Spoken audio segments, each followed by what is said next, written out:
finding life difficult. Workmen were mending the viaduct on the main line.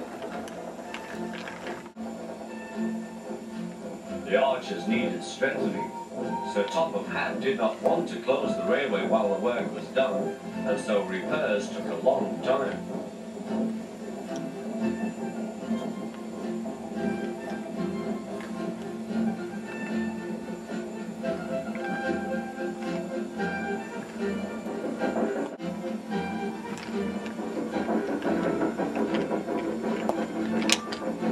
The engines had to take great care when crossing the viaduct, and the delay often made them late on their journey to the junction, where they knew Thomas would be ready to collect his passengers.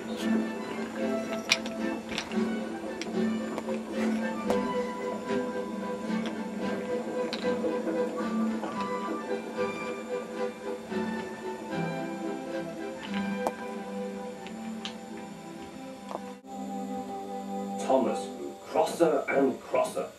"Time's time," he grumbled. "Why should I keep my passengers waiting while Henry and James dawdle about all day on viaducts?" "Don't blame me," snorted Henry. "If we hurried across the viaduct, it might collapse, and then you'd have no passengers at all. What would you do then?" "Run my train on time for one thing," retorted Thomas. He hurried away before Henry could answer.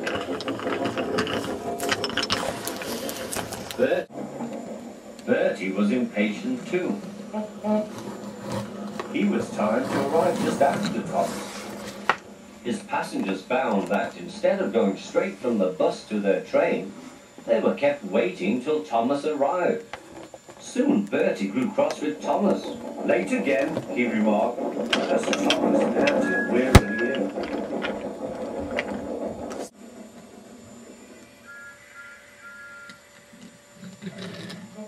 "We may be friends, but I thought you could go fast, Thomas. It's time we had another race. I reckon I could beat you now." Thomas let off steam loudly. "Rubbish," he hissed fiercely. "It's those mainline engines. They dither about on the viaduct and then blame Sir Topham Hatt's workmen. It's just an excuse for laziness, if you ask me."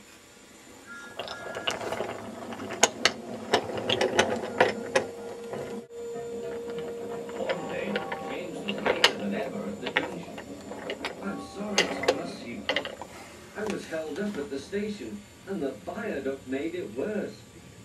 "It's lucky for you I'm a guaranteed connection," grumbled Thomas. Before James could answer, he "Come along, he panted to the coaches.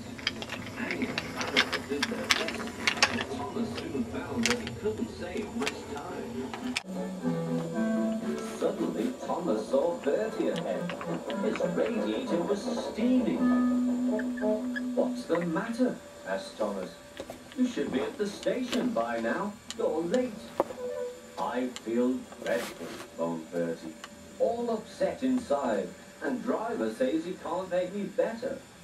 Thank goodness you're late too. Can you take my passengers, please? They'll never get home otherwise." "Of course," agreed Thomas. He now felt sorry for Bertie, promised to get help at the next station. Thomas set off again. Already he felt much more cheerful. And Bertie's passengers, travelling in Annie and Maribel, all reached When Bertie was better, he came to thank Thomas. "I'm sorry I teased you about being late," he said. "That's all right," said Thomas. "I'm glad I could help. There are times when being late isn't such a bad thing after all." The last cheerful greeting, the two friends went back to work.